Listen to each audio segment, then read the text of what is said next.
Maithili express की शानदार प्रस्तुति।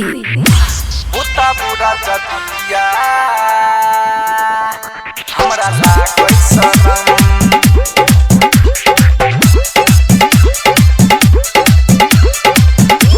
खुशी रिकॉर्डिंग स्टूडियो बलुआहा। बुता बुरा जदिया हमरा लागै शरम बुता बुरा जदिया हमरा लागै शरम अहि छी हमर राजा अहि के हम रानी बुझू नहीं राजा कनी हमर परेशानी हाँ बुता बुरा जदिया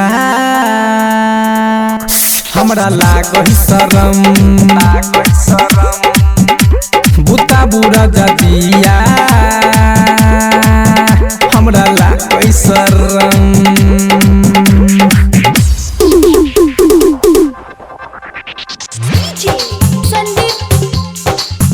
हमरा लागै शरम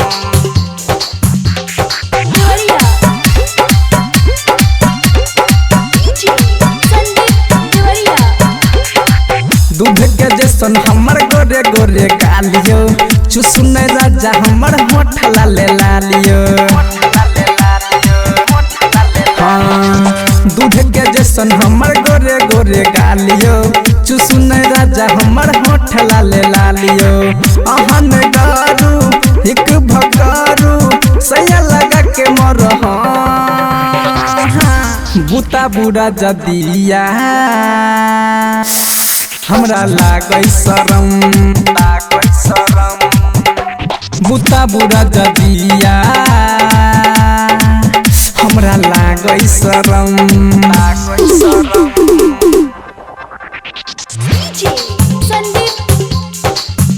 हमरा लागै शरम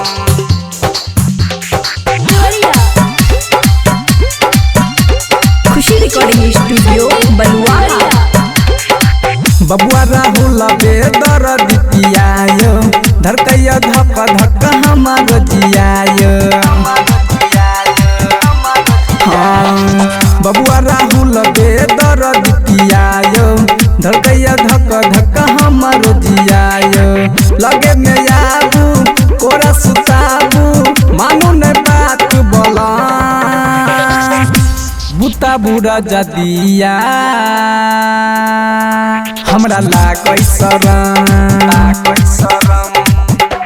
बुता बुरा जदिया